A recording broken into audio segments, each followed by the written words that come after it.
అభిలాష్ చికిత్స పొందుతున్నటువంటి శ్రీతేజ్ అనేటువంటి అబ్బాయి ఎవరైతే ఉన్నారో సినిమా చూడడానికి వెళ్ళి తొక్కిసలాటలో గాయపడ్డటువంటి శ్రీతేజ్ అనేటువంటి అబ్బాయిని పరామర్శించడానికి రావడం జరిగింది. అయితే లోపలికి వెళ్ళిన తర్వాత అబ్బాయి పరిస్థితి చూస్తే డాక్టర్లను నేను చాలాసేపు ప్రశ్నించడం జరిగింది. మీరు ఒక డేట్ ఏమైనా చెప్పగలుగుతారా రికవరీ కంటే? మేము చెప్పలేము సార్, ఇది ఏడాది పట్టవచ్చు, 4 ఏళ్ళు పట్టవచ్చు, ఎన్ని రోజులైనా పట్టవచ్చు అని చెప్పి వాళ్ళు చెప్తా ఉన్నారు.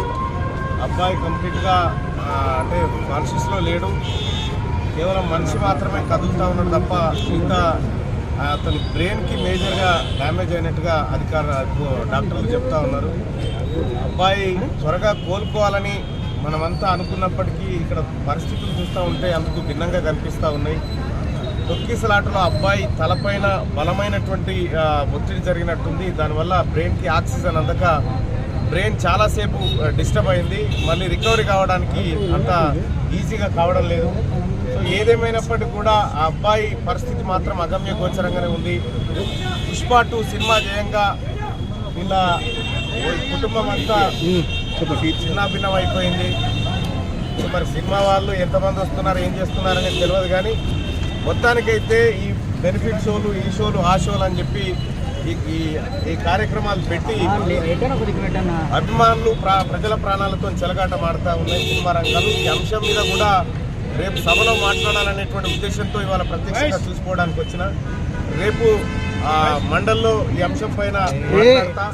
ఈ సినిమాలు, బెనిఫిట్ షోలు, తద్వారా ఏది ప్రజల ప్రాణాలంటే లెక్క లేకుండా వ్యవహరిస్తున్నటువంటి సినీ పరిశ్రమ, వీటన్నిటి గురించి రేపు మాట్లాడడం కోసం ఇవాళ అబ్బాయిని చూడడం జరిగింది. అలాగే వాళ్ళ తండ్రి గారిని, ఆ పాపను కూడా పరామర్శించడం జరిగింది. సో నేను ఏదో పేపర్లో క్లిప్ చూసిన 1400-1500 కోట్లు కలెక్ట్ చేసింది పుష్ప అని చెప్పి, అందులో ఒక 10% అన్న ఈ అబ్బాయి కుటుంబానికి ఇవ్వాలి వాళ్ళు వచ్చిన లాభాలలో అని చెప్పి చెప్తాను. దాంతో వాళ్ళ కుటుంబాన్ని బాగు చేయలేం, కానీ ఇంకోసారి ఇటువంటివి చేయకుండా ఉంటారు. మొత్తం తెలంగాణ రాష్ట్రంలో సినిమాలు ఎవరైతే తీస్తూ ఉన్నారో వాళ్ళందరూ కూడా ఈ బెనిఫిట్ షో, ఈ జరిగిన ఘటన తర్వాత కూడా మేల్కోకుండా అదో అల్లు అర్జున్కి ఏదో అయిపోయింది అన్నట్టుగా పరామర్శకు రావాల్సిన అబ్బాయితానికైతే అల్లు అర్జున్ దగ్గరికి పోయింది. ఈ సినిమా వాళ్ళకు కూడా ఒక మాట ఏంటంటే, అల్లు అర్జున్కి ఏం కాలేదు, ఆయననేం ఎలుకలు కొరకలే, ఆయననేం ఎవరు గిచ్చలే, ఇక్కడ పరామర్శకు రావాల్సినటువంటి చోటికి రాకుండా అల్లు అర్జున్కి ఏదో అయిపోయిందని చెప్పి మీరు ఆయన మెప్పు కోసమో దేనికోసమో పోతూ ఉన్నారు.